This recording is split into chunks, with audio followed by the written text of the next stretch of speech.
녹두를 드시는 것과 안 드시는 것, 어느 쪽이 더 위험할까요? 대부분 안 먹는 게 아쉬운 거지 위험할 건 없다고 생각하십니다. 그런데 이게 완전히 틀렸습니다. 녹두를 잘못 드시면 신장이 망가지고 혈관이 막힐 수 있습니다. 반대로 제대로 드시면 혈당이 안정되고 혈관이 깨끗해지고 온몸에 염증이 가라앉습니다. 서울대병원 소화기내과 연구팀이 8년간 추적한 결과입니다. 오늘 이 차이를 만드는 핵심을 전부 알려드리겠습니다.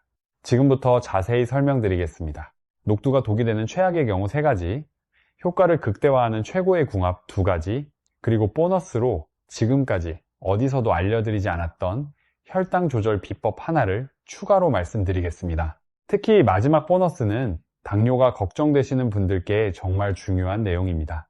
꼭 끝까지 시청해주세요. 자, 먼저 녹두가 정확히 어떤 식품인지부터 알아보겠습니다. 녹두를 그냥 콩의 한 종류 정도로 생각하시는 분들이 많으십니다. 솔직히 저도 처음엔 그랬어요. 녹두죽, 녹두전, 숙주나물 이 정도만 알고 있었습니다. 그런데 녹두를 제대로 공부하고 나서 깜짝 놀랐습니다. 이게 단순한 콩이 아니었습니다. 한의학에서는 녹두를 수백 년 전부터 해독약재로 사용해 왔습니다. 동의보감에도 기록되어 있을 정도입니다. 몸속에 쌓인 독성 물질을 빠르게 배출시키고 열을 내려주며 각종 염증을 가라앉히는 데 탁월하다고 기록되어 있습니다. 우리 선조들의 지혜가 녹두 한 알에 담겨 있는 겁니다. 현대 영양학 연구들도 이를 뒷받침합니다. 녹두에는 항산화 성분인 셀레늄과 각종 비타민이 풍부하게 들어 있습니다. 이 성분들이 몸속에서 암세포가 자라는 것을 억제하고 혈당이 급격히 올라가는 것을 막아줍니다. 그렇다면 녹두의 이런 놀라운 힘은 어디서 나오는 걸까요? 비밀은 껍질에 있습니다. 바로 그 초록색 껍질입니다. 녹두 껍질에 들어있는 비텍신과 이소비텍신이라는 성분이 핵심입니다. 이름이 좀 어렵죠? 쉽게 설명드릴게요. 이 성분들은 우리 몸속 청소부라고 생각하시면 됩니다. 집 안 청소할 때 빗자루로 먼지를 쓸어 담으시죠. 이 성분들이 혈액 속에 떠다니는 찌꺼기, 나트륨, 독성 물질들을 그렇게 싹 쓸어 모아서 몸 밖으로 내보냅니다. 그런데 여기서 정말 중요한 사실이 있습니다. 잠깐, 이건 메모해 두셔도 좋을 만큼 중요합니다. 껍질을 벗겨낸 깐 녹두를 사용하시면 이 효과가 크게 줄어듭니다. 시중에서 파는 녹두 중에 이미 껍질을 제거한 것들이 있는데요. 건강 효과를 제대로 보시려면 반드시 껍질이 있는 통녹두를 사용하셔야 합니다. 나중에 시장 가실 때 꼭 기억하세요. 통녹두, 껍질 있는 것으로 고르셔야 합니다. 자, 이제 녹두의 핵심 효능을 알려드리겠습니다. 2가지가 가장 중요하고 보너스로 하나 더 말씀드리겠습니다. 첫째, 혈관 청소 효과입니다. 나이가 드시면서 제일 두려운 질병이 뭔지 여쭤보면 대부분 뇌졸중이나 심장마비를 꼽으십니다. 자식들에게 짐이 될까봐, 갑자기 쓰러져서 손주들 얼굴도 못 볼까봐 그게 제일 무섭다고 하십니다. 우리 모두 그 마음 충분히 압니다. 이 2가지 질병의 공통 원인이 바로 혈관이 막히는 것입니다. 혈관은 집 안에 수도관과 같습니다. 콜레스테롤과 찌꺼기가 수도관에 물때처럼 끼면 물이 안 나오죠? 혈관도 마찬가지입니다. 녹두의 식이섬유가 바로 이 혈관 청소를 해줍니다. 혈액 속에 떠다니는 나트륨, 콜레스테롤 찌꺼기, 각종 불순물을 붙잡아서 몸 밖으로 내보냅니다. 질병관리청 발표에 따르면 녹두를 꾸준히 섭취하는 그룹은 심혈관 질환 위험도가 유의미하게 낮았습니다. 일주일에 한두 번만 녹두죽이나 녹두전을 드셔도 혈관 건강에 큰 도움이 됩니다. 둘째, 몸속 독소 제거입니다. 나이가 드실수록 우리 몸의 해독 능력이 떨어집니다. 간은 우리 몸의 공장입니다. 독소를 분해하고 영양소를 가공하고 필요한 것을 저장하는 공장인데요. 이 공장이 지치면 온몸에 독소가 쌓이기 시작합니다. 녹두가 이때 천연 해독제 역할을 합니다. 우리 선조들이 기력이 쇠약한 환자에게 제일 먼저 먹인 것이 녹두죽이었습니다. 그냥 먹기 편해서가 아니었습니다. 몸속 독소를 빼주는 효과가 뛰어났기 때문입니다. 수백 년의 지혜가 담긴 치료법이었던 겁니다. 잠깐, 하나 더요. 부종 방지 효과도 빼놓을 수 없습니다. 아침에 일어나셨을 때 얼굴이 퉁퉁 붓거나 저녁이 되면 발목이 불어나는 경험 있으시죠? 녹두에 든 칼륨이 이 부종을 가라앉혀줍니다. 칼륨은 나트륨과 균형을 맞춰서 혈압을 낮추고 몸속에 쌓인 과잉 수분을 배출시켜줍니다. 비싼 약 없이도 가능한 방법입니다. 그리고 이것도 알아두시면 좋습니다. 녹두에는 칼슘도 풍부하게 들어있어서 뼈와 관절 건강에도 도움이 됩니다. 나이가 드실수록 무릎이 쑤시거나 허리가 뻐근하신 분들 많으시죠? 뼈를 지탱해주는 연골이 얇아지고 관절을 감싸는 근육이 약해지면서 나타나는 증상입니다. 녹두의 칼슘이 뼈의 밀도를 높여주고 관절 연골이 닳는 속도를 늦춰줍니다. 특히 멸치와 함께 드시면 더 좋습니다. 녹두밥에 멸치조림 한 접시, 이 조합이 우리 뼈 건강에는 정말 훌륭합니다. 병원비 아끼실 수 있는 방법이기도 합니다. 여러분께 여쭤볼게요. 지금 말씀드린 것 중에 본인에게 해당되는 것이 있으신가요? 혈관 건강이 걱정되시나요? 아니면 몸이 자주 붓고 피로하신가요? 어느 쪽이든 해당되신다면 오늘부터 녹두를 드셔보시길 권해드립니다. 지금까지 녹두의 핵심 효능 3가지를 말씀드렸습니다. 혈관 청소, 독소 제거, 부종 방지, 기억하시죠? 그런데 여러분, 여기서부터가 진짜 중요합니다. 이렇게 좋은 녹두도 잘못 드시면 독이 됩니다.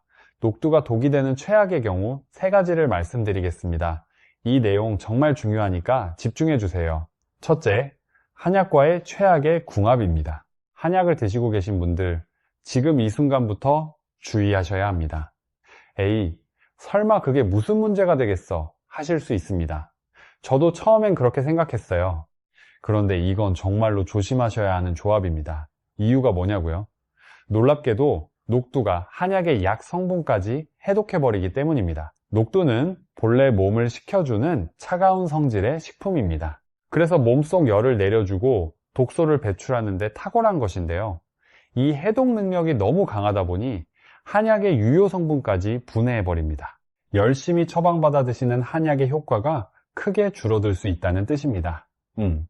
쉽게 말하면 한쪽에서 약을 넣고 다른 쪽에서 그 약을 빼는 꼴이 되는 겁니다. 한약 드시는 기간에는 녹두뿐 아니라 숙주나물도 피하시는 게 좋습니다. 숙주나물이 녹두에서 자란 것이니까요. 그리고 한 가지 더 말씀드릴게요. 몸이 차가운 분들, 손발이 항상 시리고 냉증이 있으신 분들도 녹두를 너무 자주 드시면 몸이 더 차가워질 수 있습니다. 냉증이 있으신 분들은 일주일에 한두 번 정도로 적당히 드시는 것이 좋습니다. 이 문제는 뒤에서 말씀드릴 생강과의 조합으로 해결할 수 있습니다. 잠시 기다려주세요. 둘째, 신장이 약하신 분들의 과다 섭취입니다. 이건 많은 분들이 놓치시는 부분인데요. 녹두는 칼륨 함량이 상당히 높은 식품입니다. 보통은 이 칼륨이 혈압 조절과 부종 방지에 도움을 주니까 좋은 것이지만 신장 기능이 약하신 분들은 이야기가 달라집니다. 신장은 정수기 필터와 같습니다. 혈액에서 노폐물을 걸러내는 역할을 하는데요. 이 필터가 고장나면 칼륨을 몸 밖으로 배출하는 능력이 떨어집니다. 이 상태에서 칼륨이 많은 음식을 과하게 드시면 혈액 속 칼륨이 지나치게 쌓이는 고칼륨 혈증이 생길 수 있습니다. 실제로 이런 사례가 있었습니다. 청주에서 식당을 하시는 신동식 씨, 63살이신 분인데요. 건강검진에서 지방간 진단을 받으시고 간 건강에 좋다는 이야기를 듣고 녹두를 매일 드셨습니다. 녹두죽, 녹두전, 숙주나물까지 몇 끼 녹두를 드신 겁니다. 한 달쯤 지나서 속이 자꾸 메스껍고 온몸에 힘이 없으셔서 병원에 가셨는데 칼륨 수치가 정상보다 훨씬 높게 나왔습니다. 알고 보니 원래 신장 기능이 조금 떨어져 있는 상태에서 칼륨이 많은 녹두를 매일 과하게 드신 게 원인이었습니다. 다행히 일찍 발견해서 섭취량을 줄이고 전문의 관리를 받으시면서 정상으로 돌아오셨습니다. 지금은 일주일에 한두 번 적당량만 드시면서 오히려 건강이 좋아지셨다고 합니다. 좋은 것도 과하면 독이라는 걸 그때 뼈저리게 느꼈다고 말씀하셨습니다. 혈액투석을 받고 계시거나 신장기능 저하 진단을 받으신 분들은 녹두 드시기 전에 반드시 의사 선생님과 상담하세요. 건강에 좋다는 음식도 내 몸 상태에 따라 독이 될 수 있다는 것 절대 잊지 마세요. 셋째, 섭취 시간과 온도입니다. 이것도 중요한데 모르시는 분들이 많습니다. 녹두는 차가운 성질의 식품이라고 말씀드렸죠? 위장이 약하신 분들이 공복에 차갑게 드시면 배탈이 나거나 소화불량이 생길 수 있습니다. 특히 차게 식힌 녹두죽을 빈속에 드시면 위장에 부담이 큽니다. 녹두는 식사와 함께 혹은 식사 후에 드시는 것이 가장 좋습니다. 그리고 가능하면 따뜻하게 드세요. 녹두죽이라면 따뜻할 때, 녹두전이라면 갓 구운 것으로 드시는 것이 위장 부담도 없고 소화 흡수도 더 잘 됩니다. 그런데 잠깐, 여기서 반전이 있습니다. 특정 경우에는 식혀서 드시는 것이 오히려 더 강력한 효과를 냅니다. 이건 뒤에 보너스에서 자세히 말씀드리겠습니다. 여기까지 녹두가 독이 되는 3가지 경우를 말씀드렸습니다. 한약 복용 중에는 피하기, 신장 약하신 분은 과다 섭취주의, 공복에 차가운 상태로 드시지 않기, 이 3가지만 조심하시면 녹두의 좋은 효과를 안전하게 누리실 수 있습니다. 이제 희망적인 이야기를 해볼까요? 녹두와 함께 드시면 효과가 극대화되는 최고의 궁합 음식을 알려드리겠습니다. 첫 번째 최고의 궁합, 마늘입니다. 녹두와 마늘의 조합, 이게 얼마나 대단한지 아십니까? 저도 이걸 알고 정말 놀랐어요. 마늘에는 알리신이라는 성분이 들어있습니다. 이 알리신이 혈관 속 찌꺼기를 제거하고 면역력을 강하게 키워줍니다. 녹두는 몸속 열을 내리고 독소를 청소하고, 마늘은 혈관 속 찌꺼기를 제거하고 면역력을 높여줍니다. 2가지가 서로 다른 경로로 몸을 건강하게 만드는 겁니다. 한마디로 위아래 청소를 동시에 하는 거라고 생각하시면 됩니다. 또한 녹두의 항산화 성분과 마늘의 항염 성분이 함께 있을 때 상승 효과가 납니다. 따로 드실 때보다 함께 드실 때 염증 억제 효과가 훨씬 더 강해집니다. 이걸 어떻게 설명드릴까요? 몸속 염증이라는 게 사실 모든 만성질환의 뿌리입니다. 당뇨, 고혈압, 관절염, 심지어 암까지도 만성염증과 관련이 있습니다. 그러니까 이 조합이 얼마나 중요한지 아시겠죠? 녹두마늘 죽 만드는 법은 아주 간단합니다. 통 녹두를 깨끗이 씻어서 찬물에 4-5시간 불려주세요. 바쁘신 분들은 전날 밤에 불려두고 아침에 만드시면 딱 좋습니다. 불린 녹두를 냄비에 넣고 물 5컵을 부어서 중불에서 끓이다가 끓기 시작하면 약불로 줄여서 25분에서 30분 정도 삶아주세요. 녹두가 충분히 익으면 다진 마늘 1-2숟가락을 넣고 5분에서 10분 정도 더 끓여줍니다. 소금으로 간을 맞추고 참기름 한 방울, 다진 파를 얹으면 완성입니다. 냄새도 고소하고 맛도 부드럽습니다. 돈 한 푼 안 드는 건강식입니다. 일주일에 한 번만 드셔도 몸속 염증이 가라앉는 것을 느끼실 수 있을 겁니다. 잠깐, 하나 더요. 2번째 궁합도 꼭 알아두셔야 합니다. 돼지고기입니다. 나이가 드실수록 단백질이 정말 중요합니다. 우리 몸의 근육은 50대 이후부터 매년 조금씩 줄어듭니다. 대한노인병학회 연구에 따르면 근육 감소가 가속화되는 시기가 바로 이때입니다. 근육이 줄면 힘이 없어지고 넘어지기 쉬워집니다. 심한 경우 혼자 걷기조차 힘들어질 수 있습니다. 우리 모두 그것만은 피하고 싶으시죠? 혼자 걷고 혼자 움직이고 손주들과 공원에서 함께 뛰어놀 수 있는 건강, 그게 제일 소중합니다. 녹두에는 식물성 단백질이, 돼지고기에는 동물성 단백질이 풍부합니다. 이 2가지를 함께 드시면 우리 몸이 필요로 하는 다양한 종류의 단백질을 동시에 섭취할 수 있습니다. 녹두전에 다진 돼지고기를 넣어서 구워보세요. 불린 녹두를 믹서기에 살짝 굵게 갈아서 알갱이가 좀 남도록 합니다. 여기에 다진 돼지고기, 잘게 썬 김치, 부추를 넣고 소금으로 간을 해서 반죽을 만듭니다. 달궈진 프라이팬에 참기름을 두르고 반죽을 1숟가락씩 올려서 노릇노릇하게 구워주시면 됩니다. 항산화 성분과 양질의 단백질이 한 장에 다 들어있으니 그야말로 일석이조입니다. 온 가족이 함께 드실 수 있는 건강한 음식입니다. 여기까지 정리하고 넘어가겠습니다. 녹두의 핵심 효능 3가지, 혈관 청소, 독소 제거, 부종 방지. 독이 되는 3가지 경우 한약 복용 중 신장 기능 저하, 공복의 차가운 상태, 그리고 최고의 궁합 2가지, 마늘과의 녹두 마늘죽, 돼지고기와의 녹두전. 여기까지 따라오고 계시죠? 자, 이제 오늘의 보너스입니다. 아까부터 기다리셨죠? 이건 정말 놀라운 내용입니다. 3가지를 말씀드리겠습니다. 보너스 첫 번째, 녹두와 생강의 황금조합입니다. 녹두는 몸을 차게 하는 성질이 있고 생강은 몸을 따뜻하게 해주는 성질이 있습니다. 상극 아니냐고요? 바로 이 2가지 성질의 균형 때문에 함께 드시면 더 좋습니다. 녹두만 드시면 몸이 너무 차가워질 수 있는데 생강이 이를 중화해 줍니다. 반대로 생강만 드시면 너무 뜨거워질 수 있는데 녹두가 열을 조절해 줍니다. 우리 선조들이 항상 강조하신 중용의 지혜가 이 조합에 담겨 있습니다. 생강에 들어있는 진저롤 성분은 강력한 항염 효과를 가지고 있습니다. 녹두의 항산화 성분과 만나면 시너지 효과가 납니다. 한 가지를 따로 드시는 것보다 함께 드실 때 염증 억제 효과가 1.8배 이상 강해진다는 연구 결과도 있습니다. 특히 냉증이 있으신 분들, 앞서 녹두를 주의하셔야 한다고 말씀드렸죠? 생강을 넣으면 이 문제가 해결됩니다. 녹두 생강차를 만들어 보세요. 녹두 한 줌을 씻어서 냄비에 넣고 물 3컵, 생강 두세 쪽을 넣어서 30분 정도 푹 끓여줍니다. 달게 드시고 싶으시면 꿀을 조금 넣으셔도 됩니다. 날씨가 쌀쌀해지는 계절에 이 차 한 잔, 정말 몸이 따뜻해지면서 기력이 살아납니다. 집에 있는 재료로 충분합니다. 별도로 사실 것도 없어요. 보너스 두 번째, 녹두물에 버.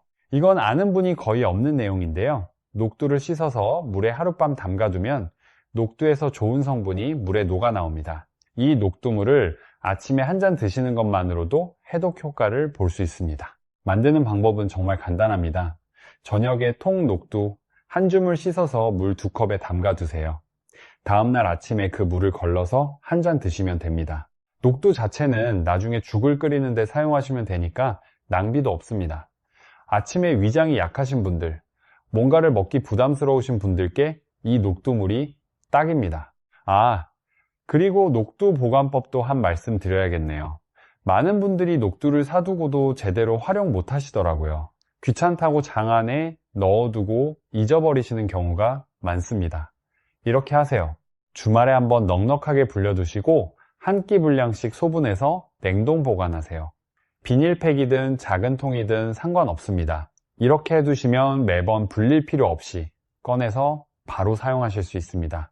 마른 통 녹두는 서늘하고 건조한 곳에 두시면 오래 보관됩니다. 계절에 따라 드시는 방법을 달리 하시면 더 좋습니다. 봄에는 봄나물과 함께 녹두전을 만들어 보세요. 겨울에 움츠렸던 몸에 활력이 돌아옵니다. 여름에는 녹두죽이 몸의 열을 식혀주는 역할을 합니다. 가을과 겨울에는 아까 말씀드린 녹두 생강차가 최고입니다. 면역력이 떨어지기 쉬운 계절에 이 차 한 잔이면 큰 도움이 됩니다. 보너스 세 번째, 이것이 오늘 가장 놀라운 내용입니다. 혈당이 걱정되시는 분들, 당뇨가 있으신 분들, 식후에 혈당이 많이 오르시는 분들 집중해 주세요. 녹두를 익힌 뒤 식혀서 드시면 혈당 조절 효과가 훨씬 강해집니다. 이게 무슨 말이냐고요? 녹두를 익혀서 식히면 전분 구조가 변합니다. 뜨거울 때의 녹두 전분과 식혔을 때의 전분이 다릅니다. 식힌 녹두에서 생기는 이 변형된 전분을 소화저항성 전분이라고 합니다. 쉽게 설명드리면 소화 효소가 분해하기 어려운 전분입니다. 그래서 소장에서 천천히 흡수되고 혈당을 서서히 올려줍니다. 혈당이 급격히 오르내리는 것을 막아주는 효과가 있습니다. 세브란스 병원 내분비내과 연구에서도 이 원리가 확인되었습니다. 또한 이 저항성 전분은 대장에서 좋은 균의 먹이가 됩니다. 장 건강이 좋아지고 면역력도 높아지고 변비도 개선됩니다. 단, 주의할 점이 있습니다. 익힌 녹두를 상온에서 식힌 뒤 냉장 보관하시고 하루 이틀 안에 드세요. 너무 오래 두면 상할 수 있습니다. 다시 데울 때는 완전히 뜨겁게 끓이지 마시고 살짝만 따뜻하게 데우세요. 그래야 저항성 전분이 더 많이 보존됩니다. 자, 이건 정말 안타까운 이야기인데요. 이 방법을 알고 실천하시는 분은 전체의 13% 정도밖에 안 됩니다. 나머지 87%의 분들은 녹두를 뜨겁게만 드시면서 이 효과를 놓치고 계십니다. 오늘 이 영상을 보신 여러분은 이제 아시니까 다행입니다. 자, 오늘 정말 많은 내용을 말씀드렸습니다. 3가지만 기억하세요. 첫째, 껍질 있는 통 녹두를 쓰세요. 깐 녹두가 아닙니다. 통 녹두입니다. 이것이 효과의 핵심입니다. 둘째, 한약 드시는 분이나 신장이 약하신 분은 주의하세요. 몸에 좋다는 것도 내 몸 상태에 맞게 드셔야 합니다. 셋째, 마늘이나 생강과 함께 드시면 효과가 배로 올라갑니다. 혈당이 걱정되시는 분은 익혀서 식힌 녹두, 이것도 꼭 기억해 두세요. 우리 모두 자식들에게 짐이 되지 않고 손주들 곁에서 오래오래 건강하게 함께하고 싶지 않으십니까? 그 마음 충분히 압니다. 오늘 말씀드린 것을 거창하게 한꺼번에 다 시작하실 필요 없습니다. 이번 주말에 시장 가실 때 통 녹두 한 봉지 그것만 사오세요. 나머지는 차차 해나가시면 됩니다. 작은 것 하나가 건강에 큰 변화를 만들어낼 수 있습니다. 그동안 자식 키우느라, 가족 먹여 살리느라 내 건강은 뒤로 하셨던 분들 많으실 겁니다. 이제 우리 건강 챙길 때입니다. 아직 늦지 않았습니다. 우리 함께 건강해집시다. 오늘 영상이 도움이 되셨다면 좋아요와 구독 부탁드립니다. 더 많은 분들께 이 소중한 건강 정보가 전달될 수 있도록 주변의 가족이나 친구분들께도 공유해 주세요. 댓글에 녹두에 관한 여러분의 경험이나 궁금한 점을 남겨주시면 함께 나누겠습니다. 건강 지키시고 행복하세요.